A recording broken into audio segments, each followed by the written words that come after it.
दोस्तों, welcome back to my channel Shalu Singh art. तो दोस्तों, आज की इस वीडियो में हम सीखेंगे फॉर्म एंड प्रोपोर्शन। तो इसका क्या मतलब है? इसका मतलब ये है कि हमें पोर्ट्रेट बनाने के लिए सबसे पहले फेस को किस कर्व में बनाना है और उस कर्व में किस तरह की लाइंस खींचनी है ताकि फीचर्स का प्लेसमेंट एकदम सही जगह पर हो। क्योंकि क्या होता है, अक्सर जब हमारी स्केच बन जाती है तो हमें लगता है, हमें ये दिखाई देता है कि हमारी आँख और नोज़ की जो प्लेसमेंट है वो सही जगह नहीं बनी है। हालाँकि हमने शेडिंग वगैरह एकदम बिल्कुल सही से दी है, लेकिन जो मेन चीज़ है फीचर्स का प्लेसमेंट वो ही सही नहीं हुआ हो अगर, तो हमारा पोर्ट्रेट में हम कितनी भी हम शेडिंग कर दें, उसको कितना भी अच्छे से बना लें, वो कंप्लीट नहीं होगा और वो बिल्कुल भी नेचुरल नहीं लगेगा, बिल्कुल भी रियल नहीं लगेगा। जिसका पोर्ट्रेट हम बना रहे हैं उससे मैच नहीं होगा। तो इससे बचने के लिए हम क्या करते हैं, हम पोर्ट्रेट बनाने से पहले फेस को एक की शेप दे देते हैं। तो आज हम इसी के बारे में पढ़ेंगे, ठीक है। और मैं आपको बता दूं, ये जो है पोर्ट्रेट ड्राइंग का लेसन 4 है। इससे पहले मैं 3 वीडियो अपलोड कर चुकी हूँ। अगर आपने वो नहीं देखी है तो ऊपर आई बटन पर क्लिक करके देख लें। ये आपके लिए अच्छा होगा कि आप पहले वो तीनों वीडियोस देखें, उसके बाद इस वीडियो पर आएँ, अगर आप पहली बार मेरे चैनल पर आए हैं तो।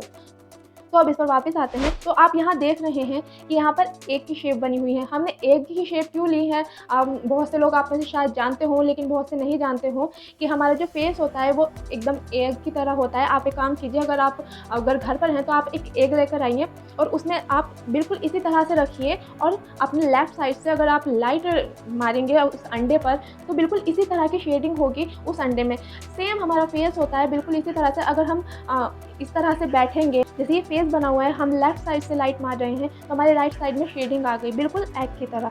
तो इसीलिए हम पोर्ट्रेट बनाने से पहले एग की शेप बनाते हैं। हम जिसका भी पोर्ट्रेट बना रहे होते हैं, हमें सबसे पहले उसके फेस को गौर से देखना होगा कि उसका जो फेस है वो किस शेप का है। मतलब हमारा शेप होता तो अंडे की तरह है, लेकिन आपने देखा होगा अंडे की भी शेप अलग अलग होती है। उसी तरह से हमारे फेस की भी शेप होती है अलग अलग। तो हमें सबसे पहले ऑब्जर्व करना होगा कि जो फेस है वो कैसा है, सामने वाले का फेस कैसा है। जैसे मैं आपको कुछ शेप अभी बनाकर दिखाती हूँ।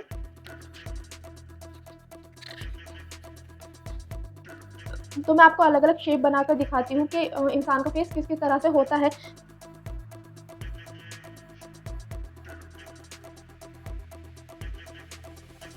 लाइक इस तरह से किसी का अगर फेस इस तरह से है बिल्कुल एक की तरह, यहाँ से चौड़ा, फिर यहाँ आके एकदम बैंड हो गया, यहाँ से पतला, तो किसी का फेस इस तरह से होगा तो हम इस तरह से एग बनाएंगे। लेकिन किसी का चेहरा चपटा होता है तो हम, अगर चपटा है तो हम किस तरह से एक ही शेप लेंगे। तो हम कुछ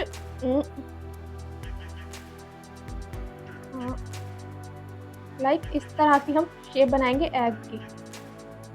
तो ये चपटा अगर किसी का फेस है तो उसका हम शेप इस तरह से लेंगे, यहाँ से भी बराबर होगा, उसका फेस यहाँ से भी बराबर होगा, ठीक है। और किसी का फेस इससे अलग होता है। किसी का फेस मान लो ऊपर से छोटा होता है, नीचे से चौड़ा होता है, तो हम उसके लिए भी एक शेप लेंगे एग की। तो वो कुछ इस तरह से आ जाएगी उल्टा एग। जैसे ये यहाँ पर नीचे से पतला था, ऊपर से चौड़ा था, उसी तरह से अगर किसी का फेस ऊपर से पतला है और नीचे से चौड़ा है तो उसके लिए एग शेप इस तरह की आ जाएगी। और आपको जब एग शेप बना रहे होते हैं तो पेंसिल थोड़ा सा आपको लूज़ करके पकड़नी होती है, तभी आपका शेप अच्छे से बनेगा। अगर आप बिल्कुल गाढ़े करके पकड़ रहे हैं तो शायद ना बने। मैं यही रिकमेंड करूँगी कि आप थोड़ी लूज़ करके पेंसिल पकड़ें, ठीक है। अब ये तो हो गए फ्रंट व्यूज़ वाले शेप। तो पोर्ट्रेट बनाने के लिए सबसे पहला स्टेप यही होता है कि आप अलग अलग तरह के एग शेप बनाकर देखें। आप किसी का भी अपने घर में भाई बहन किसी का भी आप फेस देखें और उसको एग के शेप में बनाने की पहले कोशिश करें कि उसको बिल्कुल एग की तरह देखें कि उसका फेस किस तरह से है। और आप सबसे पहले कर्व, इस तरह के कर्व बनाने की कोशिश करें। ये मैंने ऑल आउट लगा दी थी, मच्छर बेहोश हो गया है।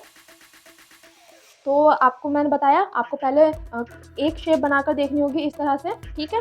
जब आप फ्रंट हेड के एग बनाना सीख जाएंगे तो उसके बाद आपको बढ़ना है साइड व्यूज़ की तरफ। तो साइड व्यूज़ में आपको एग किस तरह से बनाने होते हैं, आपको बनाना एग ही होता है, बस वो थोड़ा सा कुछ इस तरह से बन जाएगा, लाइक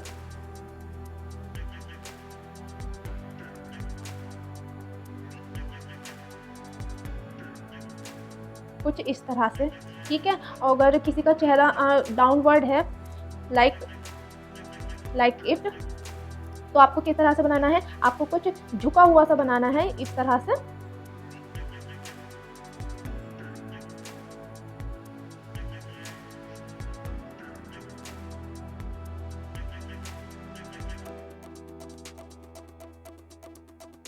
ओके। लेकिन इसमें क्या होता है, जब हम फ्रंट व्यूज़ में कोई फेस बना रहे होते हैं तो हमें सिर्फ एक एग बनाना होता है, लेकिन जब हम साइड व्यूज़ में कोई पोर्ट्रेट बना रहे होंगे तो हमें सिर्फ एक एग नहीं बनाना होता है, हमें उसमें 2 एग बनाने होते हैं, लाइक इस तरह से।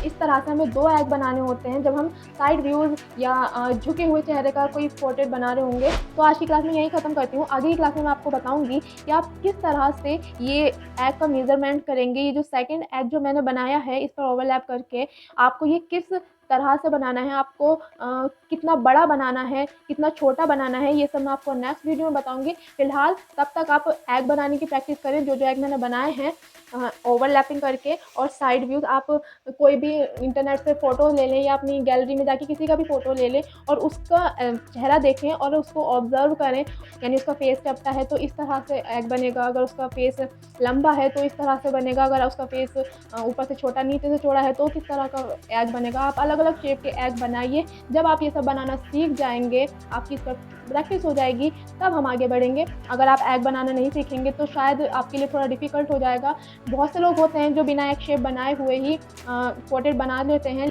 लेकिन ये जो तरीका है पोर्ट्रेट बनाने का, मेरे ख्याल में ये काफ़ी आसान होता है पोर्ट्रेट बनाने के लिए, क्योंकि इसमें गलती की गुंजाइश बहुत कम होती है। अगर आप डायरेक्ट पोर्ट्रेट बनाना शुरू करेंगे तो इसमें गलती होने के चांस हैं कि आपकी मेज़रमेंट सही ना हो। तो बस आज के लिए इतना ही। अगर आपने चैनल सब्सक्राइब नहीं किया है तो पहले कर दीजिए और नोटिफिकेशन बेल भी ज़रूर दबा देना नेक्स्ट वीडियो के अपडेट के लिए। तो आपसे फिर मिलूँगी किसी नए इंटरेस्टिंग टॉपिक के साथ। तब तक के लिए bye bye and take care.